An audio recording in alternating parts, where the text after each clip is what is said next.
Thank you, Haidar, for that film. It's very difficult, I think, for all of us, for you as an author. How does one write in a time of genocide? And for us, the audience, how do we read? What do we do? What is there to be done to stop this genocide? You've said in the book that by the way, it's 100 weeks tomorrow of genocide, the most recent genocide. And you spoke about the genocide before. It is now proclaimed as a genocide by several other commentators, International Association of Genocide Scholars. You've said in the book that this genocide has changed you in so many ways. You're not the same person anymore. Can I add to that, that this genocide has changed the world? It has changed everything. It has rendered the Universal Declaration of Human Rights less profound. It was shredded by the Israeli ambassador. The idea of equality, everybody being born equal, and everybody entitled to the same dignity, that doesn't apply to people in the global south, and particularly to the Palestinians, and we're fighting back. But there's something about this film where you quote in the book, it's a revolutionary optimism, the pessimism of the intellect versus the optimism of the world. But tell us about how it has affected you, and how it has affected the world, and we're going to end off, but what needs to be done to change that. You know, one of your articles on the 15th of October 2023, you make the call, from Gaza, we ask you to stand up against genocide. How do we stand up? Thank you. Thank you so much. Thank you, Usuf. I think before I start, I always, since the 7th of October, I have, every single time people invite me to talk, whether about the book or the other book that we launched last year here also, I always open by paying tribute to 39 colleagues of mine whom we've lost from Al-Aqsa University, and to more than 288 students, including Khalil Abu Yahya, my own student who shot this documentary in Gaza. And I also pay tribute to 65 of my relatives, cousins, and to more than 200,000 people whom we have lost over the last 2 years in Gaza. According to the official figures released by the Palestinian Ministry of Health, we've lost about 63,000 people since the 7th, 63,000 people since the 7th of October. But that is an underestimation, in fact, because according to Haaretz, a newspaper, which is an Israeli, mainstream Israeli paper, we've lost more than 100,000 since the 7th of October. And according to research conducted by Harvard University, the figure is shocking, in fact, even though I don't like to talk about numbers and figures, because every single person has a story to tell, has a family that he or she loves, has sons, daughters, etc. And I'm talking about whole families being wiped out, including some of my cousins' families. According to Harvard, we've lost more than 377,000. And the population of Gaza is 2.3 million. So let that sink in. So, just to answer your question directly, yes, 7th of October has changed us. I mean, I am not the same person. Since the 7th of October, I have been displaced together with my family 5 times. 5 times. And in Gaza itself, I was, again, together with my family, my small family, 2 little daughters and my wife, we were displaced 3 times. We lost everything, the house, the car, every single thing that you can think of. But again, this is nothing compared to what the people in Gaza are going through right now. And I remember very well, You've read the book, Yusuf. I was in Gaza in 2000 and at the end of 2008 when genocidal Israel decided to launch a massive attack against Gaza, killing within 18 days, killing more than 1,200 people, including, more than 400 children. And I didn't want to leave Gaza at the time. And I remember, that's because I have dual citizenship, South African and Palestinian. The South African embassy in Ramallah at the time contacted me asking me if I wanted to leave, and I said no. I didn't have kids at the time. In 2012, I was also there. For a week, Israel launched another massive attack because Israel knew very well that it could get away with murder, because the world refused to intervene, refused to impose sanctions. I am a member of the BDS campaign. I'm a co-founder of the BDS movement. And I remember myself contributing to the issuance of statements calling on the international community to boycott apartheid Israel, to divest from apartheid Israel, and from international companies benefiting from Israel's war crimes and crimes against humanity, and imposing sanctions against it. Nothing happened. And this is why in 2014, apartheid Israel decided to do the same thing, launching another massive attack for 51 days, killing more than 2,400 people, 75% of whom were children and women. And what did the international community do? Absolutely nothing. The Great March of Return. I saw little kids being shot in the neck, in the legs. We issued another statement expecting the international community to do something, but it did absolutely nothing. And this is why this genocide is taking place right now. Thank you. In terms of writing the book, why we're writing the book, I think John Polger, as you quote in the book, says something.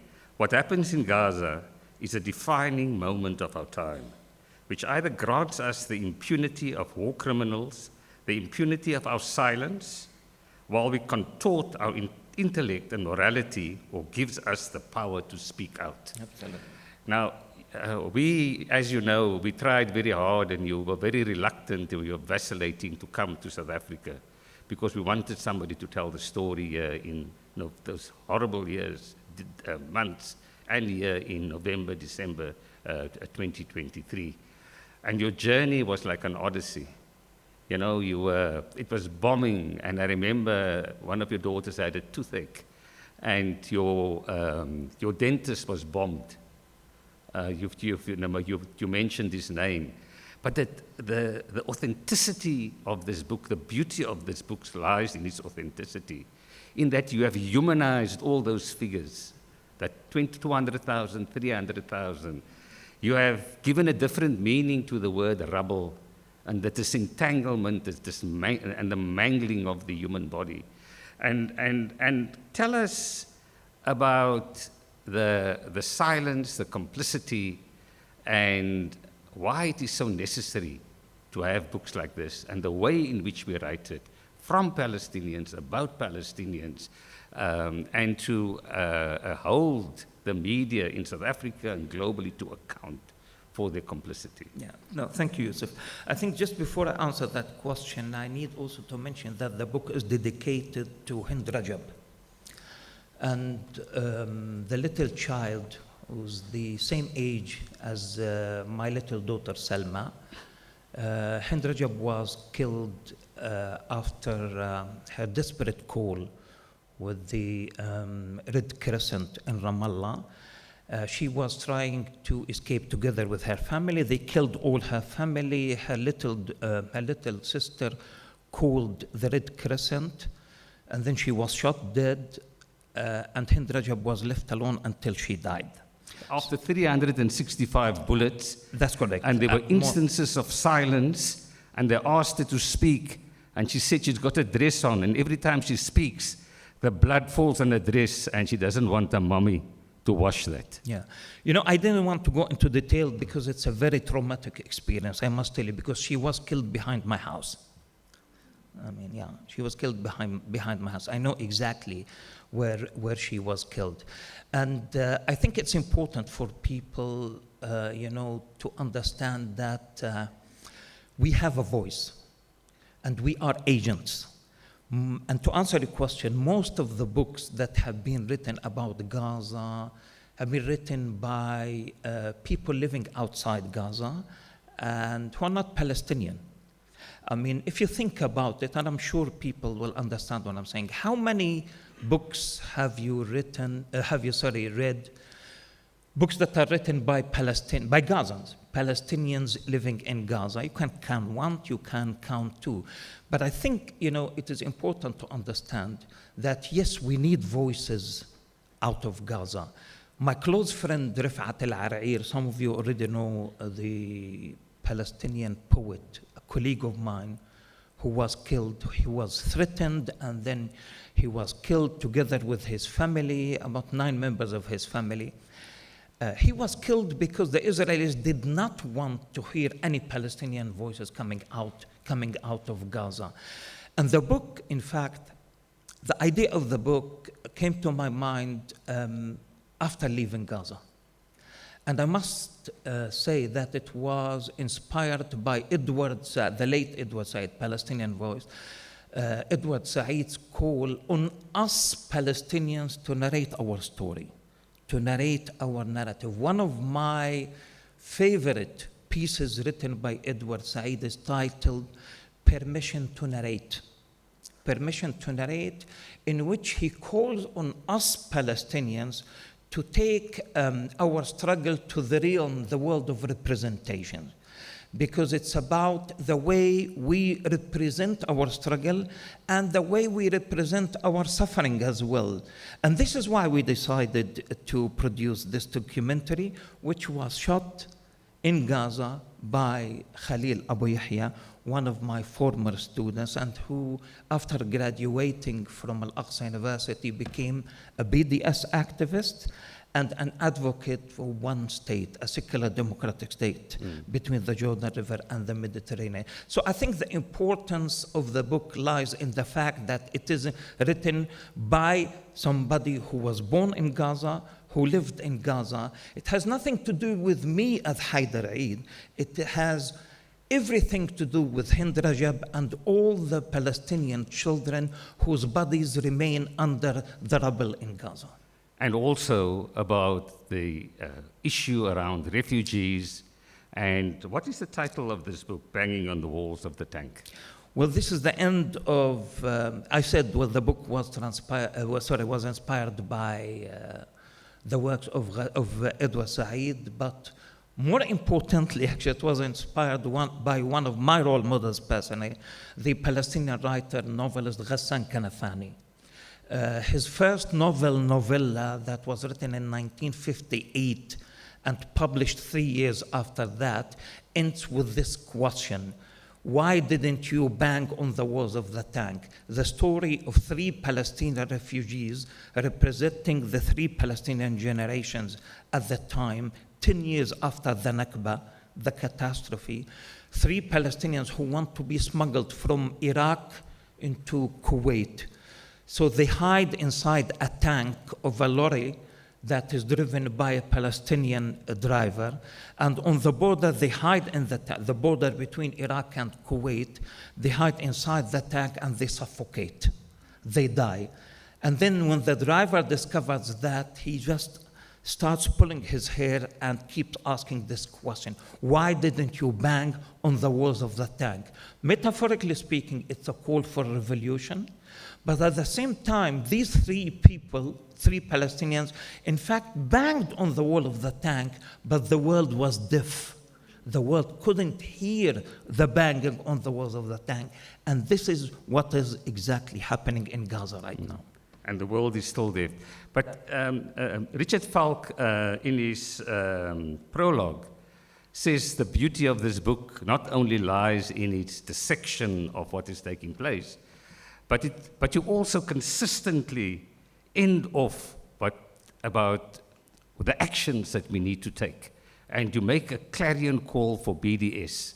You make a clarion call for the unity of the land, a clarion call for the resistance, a clarion call for leadership, and you just don't give up. Tell us a little bit more about it. Yeah, no, thank you. I mean, thank you for asking this question. I think it's important for people who don't know that Palestinian civil society, almost all Palestinian civil society, there's an overwhelming, actually, endorsement of the BDS call that was issued back in 2005.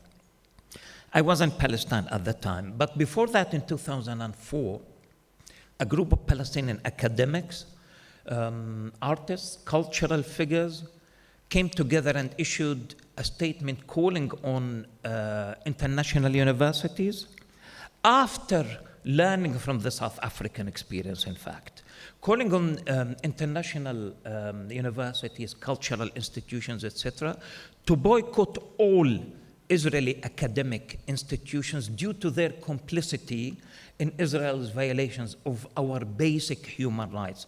So that was in 2004. But then in 2005, we managed to convince almost all representatives of Palestinian civil society sectors to issue the universal BDS call. Again, after we had studied the first South African BDS call in the late 50s, I think. A handful of ANC, SACP activists living in London came together and decided to issue a call calling on the international community to boycott the apartheid regime until it complied with international law. So the question was, and after discussing with the likes of the late Desmond Tutu, I personally sat with him, Archbishop Desmond Tutu, when he visited Gaza in 2006, heading an international commission of investigation. And I remember him telling me this. I mean, it took the international community more than 30 years to heed the call made by the oppressed of South Africa. If you remember, Yusuf, and I'm sure you and people our age would remember, in the mid-80s, Margaret Thatcher considered Mandela a terrorist. 1987, Ronald Reagan called the ANC a terrorist organization. In other words, it took the international community, as the late Archbishop Tutu said, more than 30 years to heed the call made by the oppressed South Africans. We learned from that experience. We've learned from that experience, and this is why we issued our call in 2005, and I'm telling you, as I said here in this documentary, this is our South African moment. And let me seize this opportunity, and I know we are running out of time, very quickly, and say, post-apartheid South Africa should not have any kind of diplomatic, cultural, economic ties with apartheid, genocidal Israel. At all, whatsoever. There is no justification whatsoever. This is number one. Number two, the last point, and I think you, of all peoples of the world, South Africans know that the two-state solution is a racist solution par excellence. And what we are giving the oppressed, the colonized Palestinians, we are making a compromise by calling for a secular democratic state between the Jordan River and the Mediterranean. A state for all of its citizens, regardless of race, gender, ethnicity, etc., etc. Thank you. And the Resolution 194, the Great March of Return, has dissolved the two-state solution and the Oslo cause. Because what does the right to return mean? And how does it influence what you've just now articulated? Very, very quickly, United Nations Resolution 194 calls for the return of all Palestinian refugees to the towns and villages from which they were ethnically cleansed. My parents, as you saw in that documentary, come from the village of Zarnuga. Both died in 2005, dreaming of the implementation of United Nations Resolution 194. If you ask my two little daughters, 7 and 8 years old, where are you from? They wouldn't tell you we are from Gaza. They would say we are from Zarnuga. Thank you. And that just emphasizes that we are not settling for a Bantustan state.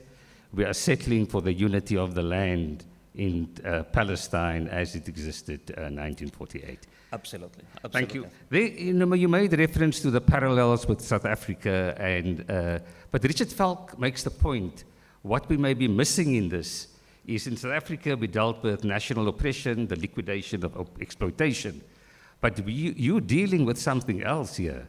You're dealing also with a genocide, you're dealing with a displacement of Palestinians, a replacement by Jews in terms of that.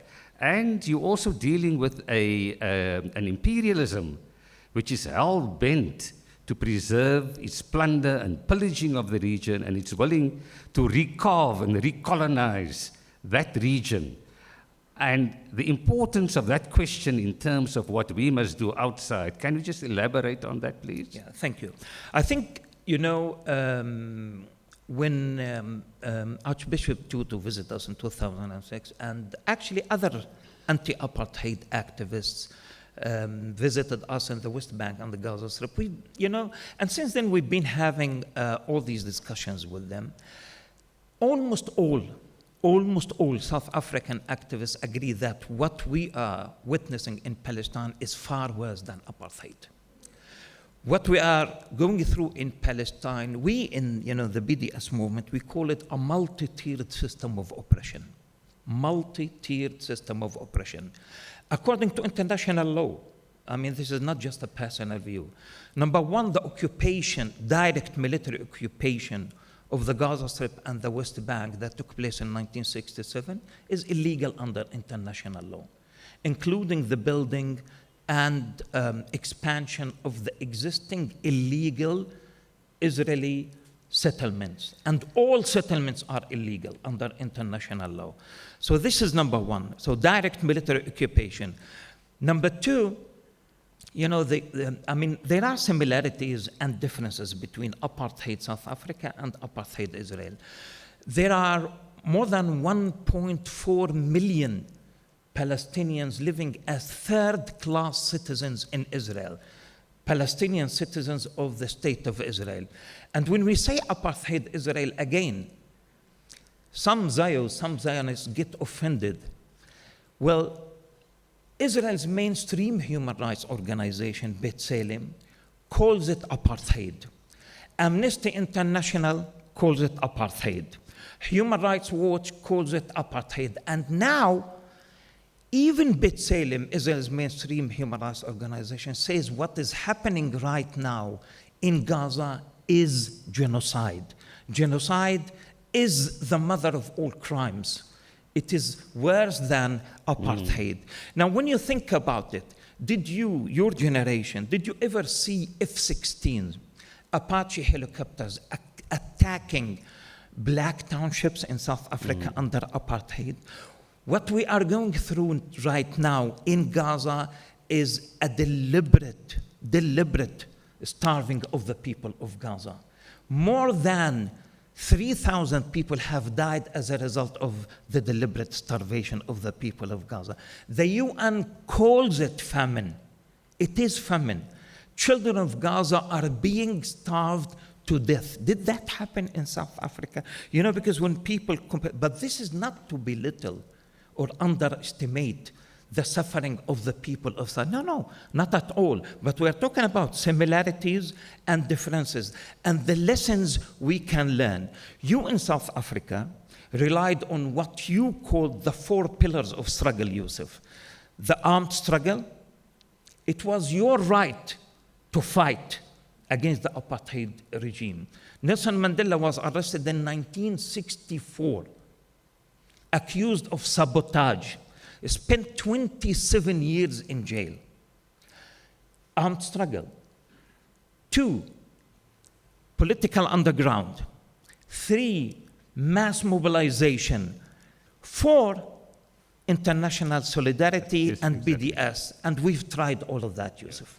Quickly, before we get to that, you were part of the World Conference Against Racism in Durban, where we linked more firmly the question of apartheid and Israel and Zionism. But today's, that is now common currency around that. But you've also got a chapter here on the Gaza, Shoah, and the banality of evil. The contestation around if it's a genocide, is it not? I mean, and you point out in the book, which I think it has taken everybody else a long time to accept, that apartheid, herrenvolkism, and genocide, and displacement and replacement was embedded early on, before 1948, in the Zionist psyche. No, absolutely. I mean, Israel, when Israel was established, it was based on the idea of Zionism. And United Nations in the mid-70s, came up with a resolution equating Zionism with racism. Of course, after 1993, with the signing of the Oslo Accords, etc., people forgot about that. And I think it's important to understand that Israel is a settler colony. A settler colony exactly like Australia, like New Zealand, like the Americans. It is based on the idea of what Patrick Wolf calls the annihilation of the native. And right from the beginning, towards the end of the 19th century and throughout the 20th century, our very existence was denied, Yusuf. I mean, if you remember, after the 1967 war, Golda Meir, the Israeli prime minister at the time, when she was asked about the Palestinian people, she said, who? There is no such thing as a Palestinian people. It's not as if we came and we occupied. There was nothing here. It's an empty land, a land without a people for a people without a land. And this is why our very existence in itself, Yusuf, is resistance. And this is what the heroic people of Gaza are going through. They are proving to the world that they exist, that they are human beings like every other person sitting here with us here, like every other people, like black South Africans, like white South Africans, like Americans, like Australians. And I think it is very important. The last point before we go to the floor is that I want to make it absolutely clear that what we expect, and when I say we Palestinians, especially Gazans, we expect the South African government to stop actually exporting, to stop enabling genocide. As much as we appreciate South African government taking Israel to the ICJ, still there is coal being exported from South Africa to apartheid Israel. Number two, did you know, and I'm sure some of you already know, that there are South African mercenaries serving in the Israeli occupation forces, committing war crimes in Gaza? So what are you going to do about this? Thank you, and we are going to interrogate that and give you an answer when we have them in court. We're fighting against time, but just very briefly, there was a book written, Eddie Rue, Time Longer Than Rope.